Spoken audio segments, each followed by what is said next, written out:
Hello guys, welcome back to Anush channel. ఈరోజైతే మనం ఒక ప్రోడక్ట్ని ట్రై చేయబోతున్నాం. నేను తీసుకున్న ప్రోడక్ట్ వచ్చి గార్నియర్ కలర్ న్యాచురల్స్. అందులో కలర్ షేడ్ వచ్చేసి బర్గండి అండి. ఇది మా మదర్కి యూజ్ చేద్దామని నేను తీసుకున్నాను.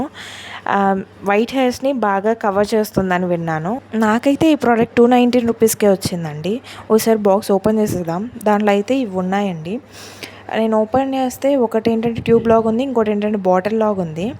తర్వాత 2 కండిషనర్స్, ఒక గ్లౌజ్ ప్యాకెట్ ఇచ్చారు. వాళ్ళు చెప్పిన దాన్ని బట్టి ఏంటి అంటే 2 1:1 రేషియోలో మిక్స్ చేసుకోమని చెప్పారు. నేనైతే చాలా తక్కువ క్వాంటిటీ యూజ్ చేస్తున్నాను, జస్ట్ ట్రయల్ కాబట్టి. ఒక క్రీమ్ ఎంత తీసుకుంటామో సెకండ్ది కూడా అంతే తీసుకోవాలి. తర్వాత గ్లౌజెస్ ఇచ్చారు. గ్లౌజెస్ నేను వేసేసుకున్నాను బోత్ హ్యాండ్స్కి. తర్వాత నేనైతే టూత్ బ్రష్, నా దగ్గర కలరింగ్ బ్రష్ లేదు కాబట్టి నేను న్యూ టూత్ బ్రష్ని యూజ్ చేస్తున్నాను. దాన్ని యూజ్ చేసి నేను రెండింటిని బాగా మిక్స్ చేసుకుంటున్నాను. మిక్స్ చేసుకొని హెయిర్కి అప్లై చేసుకోవడమే. మాకైతే బెస్ట్ రిజల్ట్స్ అనేవి వచ్చాయి. మీకు ఎలా వచ్చాయి కామెంట్ చేయండి. Like, share and subscribe to my channel.